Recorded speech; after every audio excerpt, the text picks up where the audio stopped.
Olá, a Rádio Nacional da Amazônia recebe pela primeira vez para uma entrevista exclusiva o presidente da República, Jair Bolsonaro. Presidente, eu queria muito agradecer a presença do senhor, falando para todas as emissoras da Rádio Nacional da Amazônia, uma das rádios mais tradicionais do país, que queriam muito ouvir uma mensagem do senhor. Eu fico muito feliz pelo convite, né? Eu poderia ter feito já dezenas de entrevistas, o tempo não nos permitiu, mas eu acho que agora o momento se faz necessário, até para esclarecer a população, em especial os amazônicos, do que está acontecendo com o Brasil e também demonstrar cada vez mais para eles o quanto a Amazônia é importante para todos nós e quanto ela é cobiçada também pelo mundo todo. Presidente, eu queria primeiro começar perguntando como é que o senhor está, né? O senhor esteve internado, passou por aí um problema de saúde, está tudo bem? Eu estou bem, 100%. Tive uma obstrução intestinal que foi agravada com a crise de soluço, só quem já teve soluço por vários dias consecutivos, né, sabe o que é isso. E fui para São Paulo para ser submetido a uma cirurgia. Graças a Deus, o quadro evoluiu durante o próprio voo e no dia seguinte sinalizou para não mais fazer a cirurgia. Agora, isso tudo em função daquela facada que recebi em setembro de 2018 por um filiado do PSOL. Tá, o elemento está preso, mas até hoje protegido por parte da Justiça brasileira, em especial o seu sigilo telefônico, de modo que as investigações não avançam. Mas, graças a Deus, eu estou bem e, se Deus quiser, vou cumprir essa missão até o último dia. Tá joia, presidente. Vamos começar com uma notícia que está mais quente, mais recente, né? O Congresso aprovou agora, dentro da LDO, 6 bilhões de reais para o fundão, que agora vieram para a mão do senhor, vetar ou não vetar. O senhor já tomou uma decisão? Como é que o senhor viu essa aprovação? Bem, primeiramente, o valor é astronômico, mais 6 bilhões de reais para se fazer campanha eleitoral. E eu nunca gastei dinheiro com campanha política, né? O mínimo que eu gastei. Até em 2014, a JBS depositou na minha conta, via partido, 200 mil reais. Eu devolvi esse dinheiro e peguei o dinheiro do fundo partidário daquela época, que o fundo daquela época não era o fundão, é um fundo que sempre os partidos tiveram. 6 bilhões. Imagina na mão do ministro Tarcísio o que poderia ser feito com esse dinheiro. Poderia, por exemplo, ter que concluir Porto Velho, Manaus, que é o anseio da população do Amazonas. Então, a bancada do Amazonas, a bancada de Rondônia, com toda certeza, poderiam, né, até sugerir isso aí. Nós poderíamos recapear uma parte considerável da malha rodoviária do Brasil, o ex-dinheiro nas mãos do Tarcísio, como concluir pontes. Quando você fala em ponte, você diminui o tempo de percurso e diminui também o custo. Que, por exemplo, só na região do Abunã, em Rondônia, onde foi feita uma ponte, a balsa, né, deixou de faturar 100 mil reais por mês, ou melhor, por dia. Era uma questão astronômica. Se esse recurso vai para a mão do ministro Rogério Marinho, do Desenvolvimento Regional, você pode concluir as obras de água para o Nordeste. Então, é uma cifra enorme, que, no meu entender, está sendo desperdiçada, né? Caso ela seja sancionada, posso adiantar para você que não será sancionada, que, afinal de contas, eu tenho que conviver em harmonia com o Legislativo. E nem tudo que eu apresento ao Legislativo é aprovado, e nem tudo que o Legislativo aprova, vindo deles, eu tenho a obrigação de aceitar por lá de cá. Mas a tendência nossa é não sancionar isso aí em respeito ao trabalhador, ao contribuinte brasileiro. E aí o senhor pretende vetar? Sim, a ideia nossa é vetar esse dispositivo aí. Agora, o senhor falou das obras, né, que os ministros poderiam fazer com esse dinheiro. O senhor tem viajado bastante, né, acompanhando essas viagens dos ministros para a inauguração de obras. Eu queria que o senhor falasse um pouquinho desse contato mais direto com a população. O que o senhor tem ouvido de feedback das pessoas? Só quem está no meio do povo sabe o que ele sente e entende as suas necessidades. Isso eu tenho feito com bastante constância. Então, nessas obras, né, nessas inaugurações, a gente ouve a população do que eles precisam. Por exemplo, numa das paradas inopinadas que eu fiz na cidade de Missão Velha, Ceará, em setembro do ano passado, é um município com mais ou menos 25 mil habitantes, um município cuja economia local é banana. Então, é um município pobre, no interior do Ceará. Me pediram uma agência bancária que não tinha. Então, o que aconteceu na semana passada? O Pedro Guimarães da Caixa Econômica Federal inaugurou essa novíssima e única, né, agência bancária da cidade. Isso ajuda em muito a economia da região. Foi uma festa na cidade, infelizmente eu não pude comparecer. Então essas andanças servem para isso, é sentir a população. Como eu gostaria que governadores e prefeitos, né? Prefeitos eu não conheço muito, posso me equivocar aqui, mas governadores fizessem aquilo que eu faço, né? E realmente, ao sentir a necessidade da população, poderia mudar alguma coisa da sua forma de administrar o Estado. Por exemplo, pandemia. Tem muitos governadores que fecharam tudo, destruíram empregos, em especial na informalidade.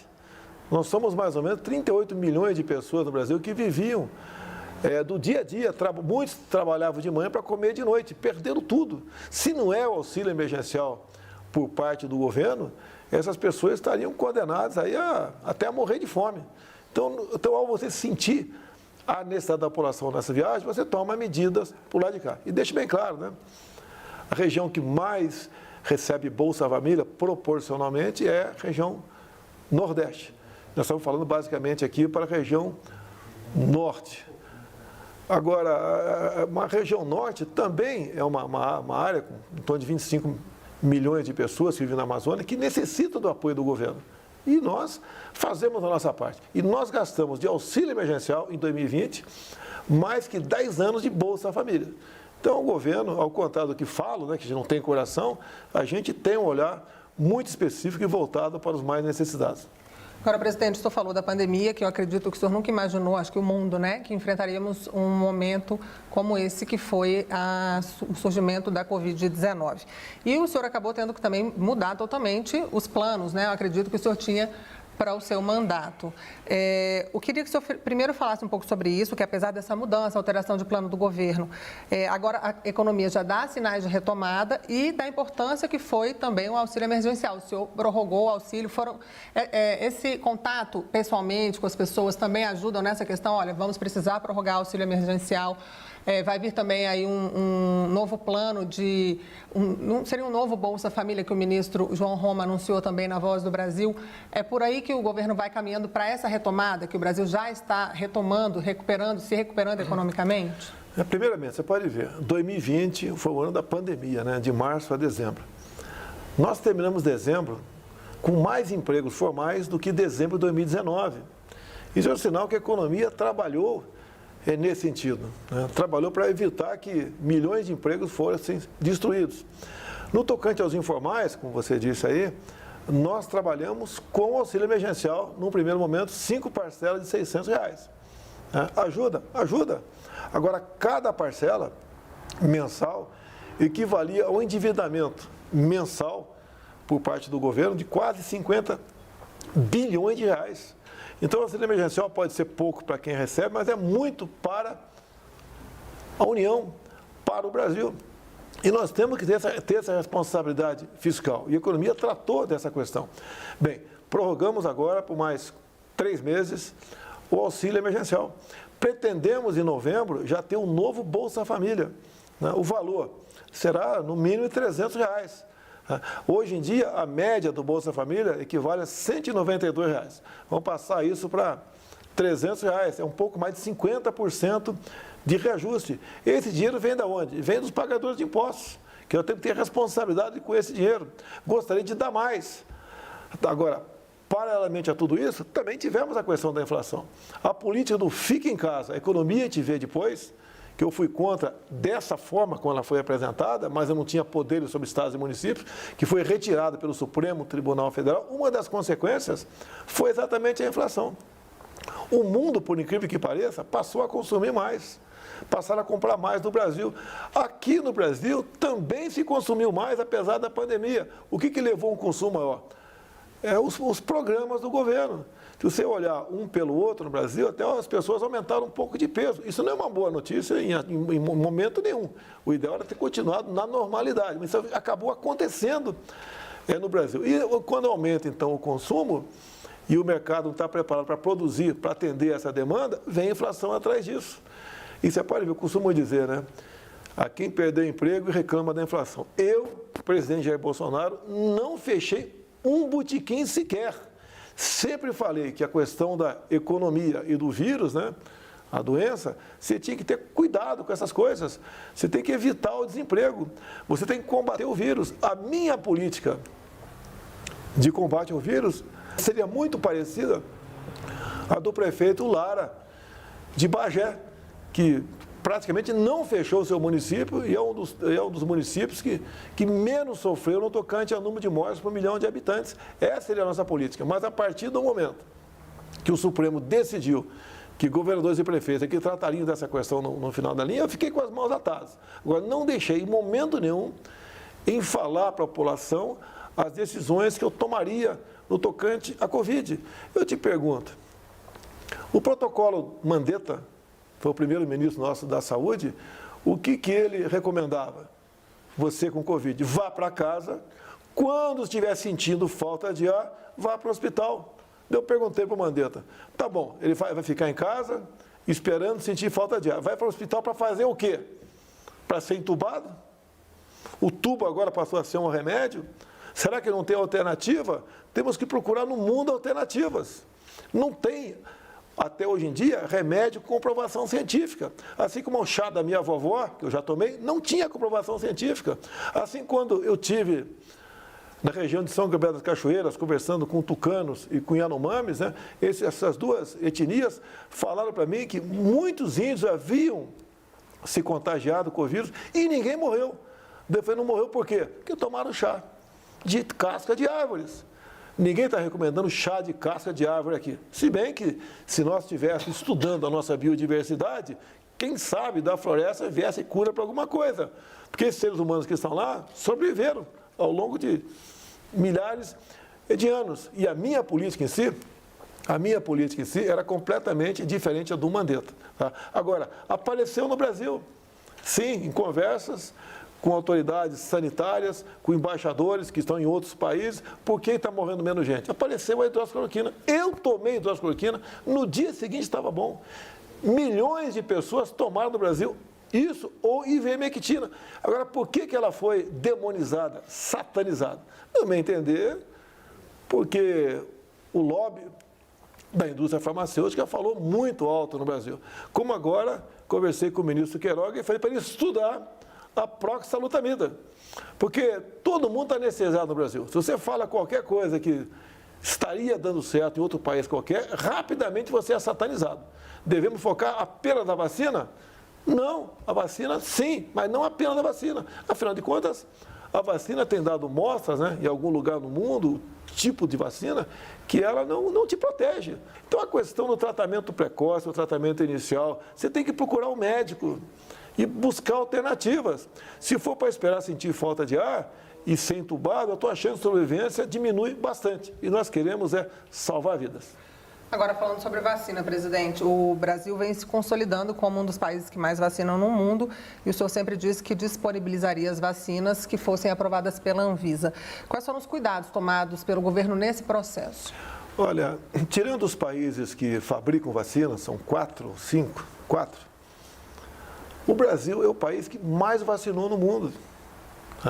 Hoje em dia, nós já distribuímos mais de 150 milhões de doses. Nós vacinamos com a primeira dose mais de 100 milhões de pessoas. O Brasil está na frente. E quem distribui a vacina é o governo federal. Não tem um centavo de governador ou prefeito. Governador ou prefeito, tá dizendo que está ele distribuindo a vacina porque ele conseguiu, está mentindo. Como, por exemplo, o governador do Maranhão, que a gente vê vídeos dele mentindo sobre isso. Nós não queremos ter a paternidade de tudo, mas queremos a verdade do que acontece. Se não é o governo federal tratar lá atrás da questão da vacina com o ministro Pazuello, hoje nós estaríamos aqui ainda com uma quantidade, né, bastante pequena de vacinados e temos hoje em dia mais da metade da população acima de 18 anos vacinada.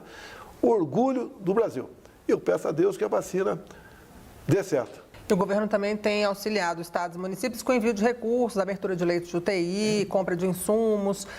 Eu queria que o senhor comentasse sobre também este apoio que o governo federal tem dado a estados e municípios. Olha, nós colaboramos com tudo no tocante a recursos para estados e municípios. Nós gastamos, ano passado, no total, no Brasil, nos endividamos 700 bilhões de reais. É dinheiro que foi para estados e municípios, uma parte considerável para tratar das pessoas com o Covid. Infelizmente, essa CPI que está andando aqui no Parlamento não investiga corrupção deslavada praticada por alguns governadores e prefeitos. Como, por exemplo, nós temos a questão do consórcio do Nordeste, são 9 estados do Nordeste, né? Só numa ação do senhor Carlos Gabas, que é o executivo do consórcio do Nordeste, foram 48 milhões de reais que sumiram. Ele comprou respiradores e não recebeu nada, né? Comprou, inclusive, uma casa de maconha. E a CPI não quer investigar isso aí. Se a CPI estiver fazendo um trabalho sério, estaria colaborando, né, a inibir corrupção e também a combater os efeitos maléficos da Covid. Então, estados e municípios, nós rolamos dívidas, nós aí conseguimos até empréstimo, alguns municípios foi possível, obtiveram recursos na ponta da linha para aplicar em hospitais, ganharam indiretamente com o auxílio emergencial, porque aumentou a compra de bens, né, de consumo nos estados, isso aumentou a arrecadação de ICMS. Então, direta e indiretamente, governadores e prefeitos ganharam muito. Você sabia que pela primeira vez na história, não tive conhecimento até agora, né? Todos os servidores públicos tiveram os seus respectivos 13º pagos, coisa rara, eu acho que nunca aconteceu no Brasil, graças ao quê? À ação do governo federal. Então, o governo federal faz a sua parte e não fica cacarejando, né? Como você pode ver, a primeira vez que estou conversando com vocês, eu podia falar todo dia aqui, é a primeira vez que estou conversando com vocês. Estamos fazendo a nossa parte, estamos trabalhando, e aqui em Brasília, se uma outra autoridade não nos atrapalhasse, o Brasil estaria muito melhor.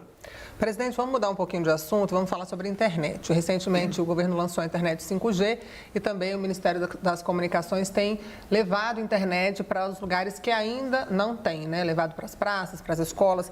As pessoas que nos escutam dos lugares mais distantes, que ainda não têm internet em casa, podem ficar tranquilas que a ideia é que a internet chegue para todo o Brasil? Eu não vou falar todo o Brasil. Tem país pelo mundo que não tem internet em todo o seu território. Mas estamos trabalhando nesse sentido. Nós tínhamos um satélite que era caríssimo para nós e não era utilizado. O Marcos Pontes conseguiu desembaraçar isso junto ao Supremo Tribunal Federal. Hoje temos um programa de internet nas escolas, né? Se eu não me engano, mais de 40 pontos de internet em escolas foram disponibilizados, em especial região Norte e Nordeste. Que a internet, realmente, sem ela, você não tem como acompanhar o progresso de um país. E você pode ver, quando eu estive há poucos meses em São Gabriel da Cachoeira, e estive lá no pelotão de fronteira Maturacá, conversei com os Yanomamis e com os tucanos, né? Eu perguntei separadamente, o que vocês querem? A resposta foi exatamente idêntica, queremos internet. Falei com o Fábio Faria, no mês seguinte já tinha internet lá. E a internet, então, é algo que nos liberta. Você pode ver, eu só me elegi para a República graças à internet. Se dependesse da grande parte da mídia que existe por aí, não teria chegado, porque as mentiras, as narrativas, são fabricadas a todo momento. Você sabia que eu sou taxado de corrupto pela CPI sem ter gasto R$1 com a vacina da Covaxin? É assim que funciona grande parte da mídia. Você tem que combater isso. Combate como? Com verdade, através das mídias sociais. E você pode ver, há pouco tempo, aprovaram um projeto na Câmara, de iniciativa de um parlamentar, obrigando a ter internet em todas as escolas do Brasil. Bacana, 10. Só que tinha um custo de mais de 3 bilhões de reais. E se eu sanciono um projeto sem que o autor da proposta aponte a fonte de recurso, eu estou em curso em crime de responsabilidade. Fui obrigado a vetar. Daí eu sou criticado que eu não quero internet nas escolas. Não é verdade. Agora, quem apresenta o projeto é que tem que dizer de onde vem o recurso para tal. É a mesma coisa, é bacana, né? Se eu, por iniciativa de um parlamentar, apresenta um projeto para pagar melhor uma determinada categoria de servidor público. É bacana, eu sou obrigado a vetar aqui. Agora, se eu não vetar, eu estou em curso em crime de responsabilidade. O deputado e senador pode votar o que ele bem entender, sim ou não votar. Se eu sancionar, né, ou vetar algo, eu posso responder por um crime, no caso, crime de responsabilidade previsto no artigo 85 da Constituição. Então, a internet está crescendo, está andando, vem o 5G aí, no primeiro momento vai ser para os grandes centros, e o Brasil cada vez mais está se integrando com o mundo pela internet. Presidente, para finalizar, eu queria que o senhor desse um recado para o pessoal da Amazônia, né? A Rádio Nacional da Amazônia chega, tem um alcance enorme, chega até no Japão, nossas ondas de rádio, e a gente tem um público muito fiel lá, e eu queria que o senhor falasse especificamente para eles. Amazônia, né? A nossa região amazônica é maior que a Europa Ocidental. É uma área enorme. Lá acontece ilícitos também. Por exemplo, quando se fala em queimadas, uma parte considerável é o caboclo ou indígena que toca fogo na sua roça todo ano. E nós somos massacrados pela mídia internacional e pela mídia nacional também, mas de forma covarde. Né? Nós tentamos, no final de 2020, aprovar um projeto de regularização fundiária. Fomos boicotados pelo presidente da Câmara naquela época, né? E o projeto não foi para frente. Estamos agora em negociação com a nova mesa diretora e está avançando bastante isso aí. Você, fazendo a regularização fundiária, você tem como saber o CPF de quem porventura desmatou ou tocou fogo naquela área. Você começa a amenizar a esse problema. Mas a mídia internacional bate na gente porque nós somos um concorrente, por exemplo, para a França, no tocante às commodities, à produção.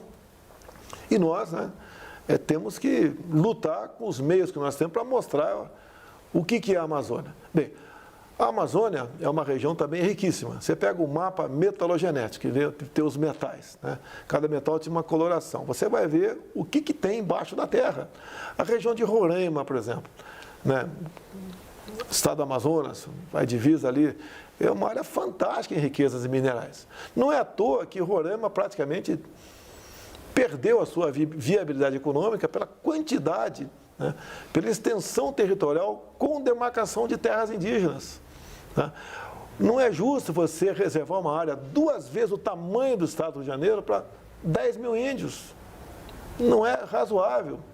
Bem, agora por que essa ganância, né? Essa indústria de demarcação de terras indígenas que começou ali basicamente no início dos anos 90? É porque o governo Sarney, né, bem intencionado que foi, e lançou um projeto que nos orgulha a todos, juntamente com o então ministro Leônidas Pires Gonçalves. Projeto Calha Norte. Era colocar pelotões de fronteira, né, na fronteira, obviamente, do Exército Brasileiro, com toda a infraestrutura, Caixa Econômica, Polícia Federal, IBAMA, FUNAI, para que você pudesse, então, a partir desses pelotões de fronteira, criar novas cidades, vivificar a fronteira. Bem, o mundo lá fora viu isso, não gostou. Potencializou a demarcação de terras indígenas. E hoje em dia nós temos quase nossa fronteira toda inviabilizada para isso. Só está viva porque existe um pelotão do Exército, porque o resto das outras instituições que iriam para lá acabaram não indo. Porque é muito fácil você manter um militar no local, você não vai manter um servidor público lá. Ou quando muito, você vai mantê-lo por pouco tempo. O que nós estamos fazendo para reverter isso aí? Eu vou falar, não é segredo, até porque quem tem interesse na Amazônia, em especial o pessoal de fora do Brasil, já toma medidas para anular isso aí. Temos um projeto que eu pedi para o ministro Bento, das Minas e Energia, para fazê-lo. O que basicamente esse projeto diz? Diz que o índio pode fazer na tua terra o que um fazendeiro do lado faz na dele. Algum problema?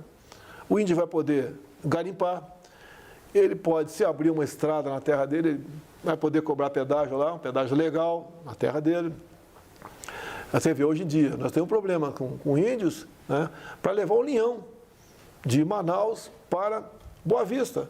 E quanto isso a gente não consegue realizar, nós todos brasileiros pagamos por ano de subsídio mais de R$1 bilhão para que o povo de Roraima tenha energia elétrica na sua região. Tá? O índio vai poder fazer PCHs, pequenas centrais hidrelétricas, os índios vão poder plantar na tua terra, como hoje em dia os parecis plantam lá em Mato Grosso, os baiqueris também plantam, os caiapós começaram a plantar, os yanomamis e os tucanos começaram a plantar também, é bastante pequena essa atividade, mas começaram, não tinham nada disso. Uma parte considerável dos índios me tem com a pessoa de bem, estão vibrando com a possibilidade de aprovar esse projeto para dar dignidade a eles. O índio é igualzinho você, igualzinho eu. Não tem diferença entre nós. Agora, eles querem a liberdade, querem a dignidade. Você só dá por aí. Não fazer como os governos anteriores sempre fizeram, manter o índio num espaço aí delimitado, como se fosse um ser num jardim zoológico. É injusto você fazer isso com o índio. E tem índio que você conversa com ele, tá?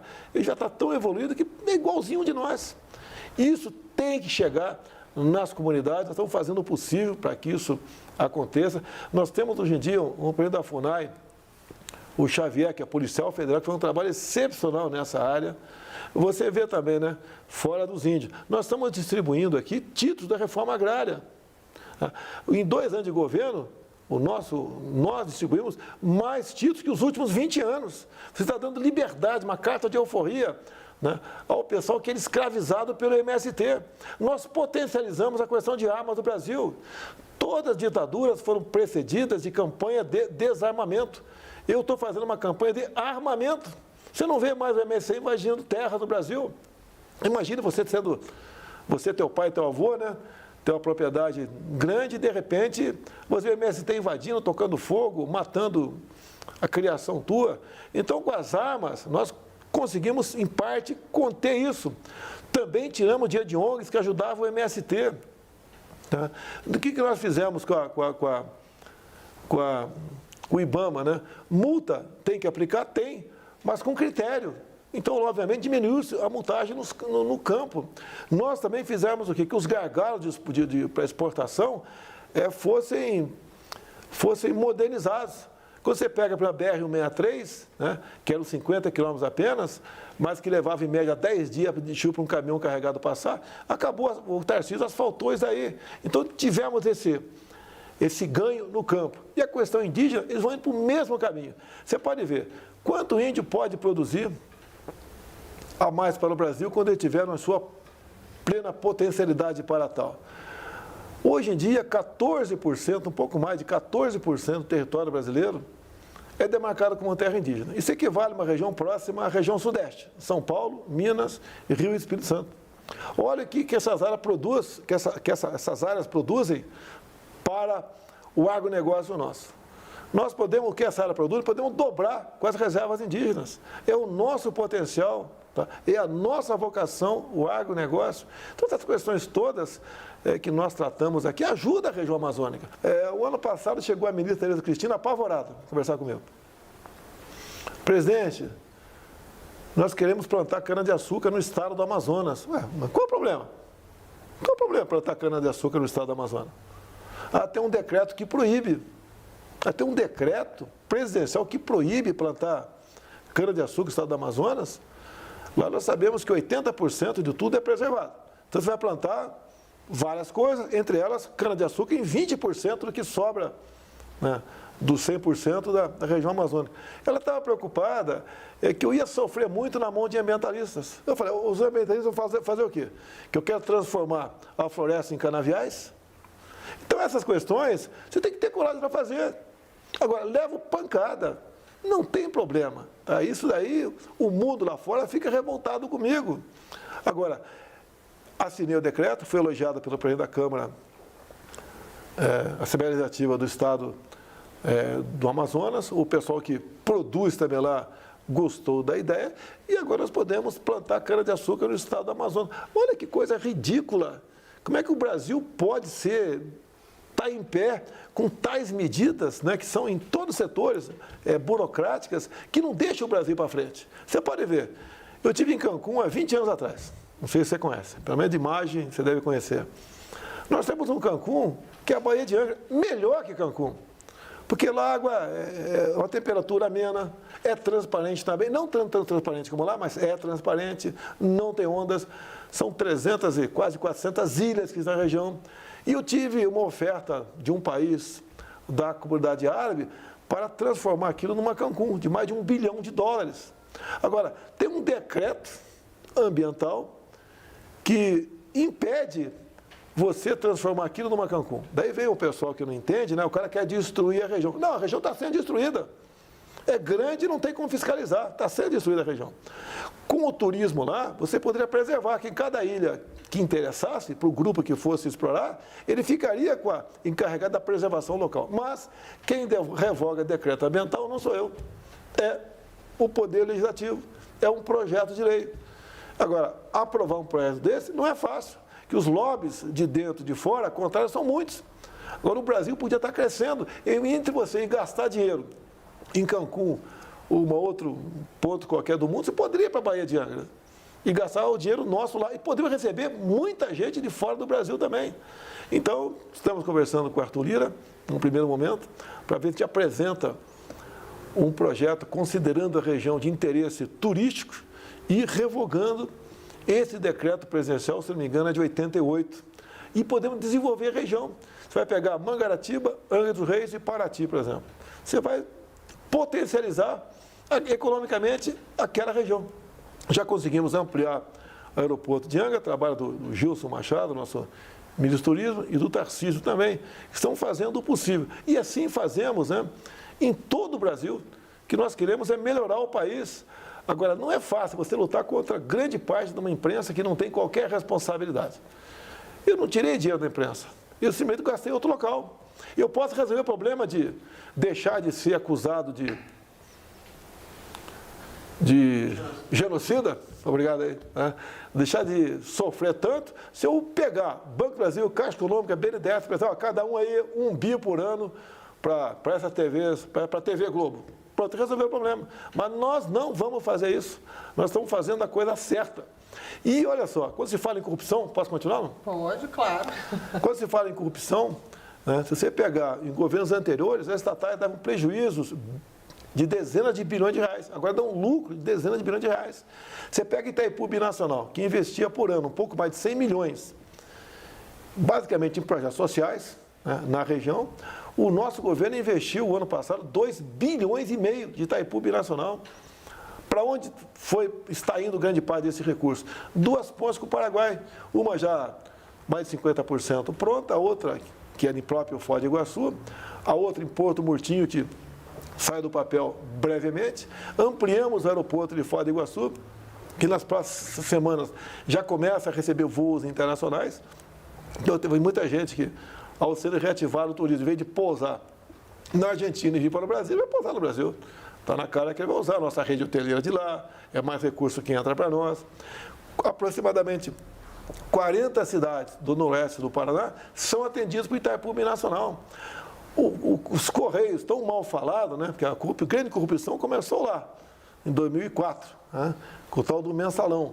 Né? Os Correios, que sempre deram pequenos lucros ou prejuízo, o ano passado deu lucro de R$1,5 bilhão de reais.